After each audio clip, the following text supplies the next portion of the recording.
एक दिन एक लड़की ने अपने पिता से पूछा, पापा, क्या आप कभी मेरी वजह से वो रोए हैं? उसके ऐसा पूछने का कारण ये था कि उसने कभी भी अपने पिता को रोते हुए नहीं देखा था।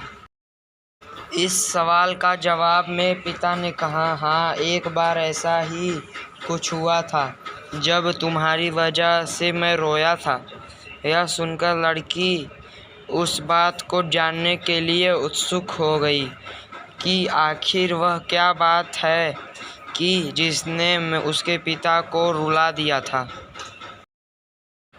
इस उत्सुकता को शांत करने के लिए पिता वह किस्सा सुनाने लगे। बात उस समय की है जब तुम 8 माह की थी। एक दिन मैंने तुम्हारे सामने 3 चीज़ें रखी, एक पेन, एक सिक्का और एक खिलौना। मैं ये जानना चाहता था कि तुम उन चीज़ों में से क्या उठाओगी। उनमें पेन बुद्धिमत्ता का प्रतीक था, सिक्का धन और खिलौना मनोरंजन का प्रतीक था। मैं ये सब बस एक जिज्ञासा के कारण कर रहा था। मेरे लिए ये जानना बहुत रोचक था कि मेरी बेटी के लिए आगे जाकर क्या सबसे अधिक मायने रखेगा। मैं तुम्हारे सामने बैठकर बेसब्री से तुम्हारे अगले कदम का इंतज़ार कर रहा था।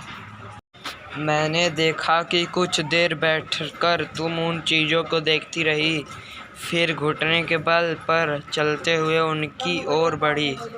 जब मैंने तुम्हें आगे बढ़ते हुए देखा तो मेरी धड़कनें मानो सी रुकी गई थी। लेकिन अगले ही पल तुमने उन सभी चीज़ों को अपने हाथ से एक तरफ हटा दिया और आगे बढ़कर मेरी गोद में चली आई। बस यही वो पल था जब मेरा दिल भर आया था और तुम्हारे वजह से मैं रो पड़ा था।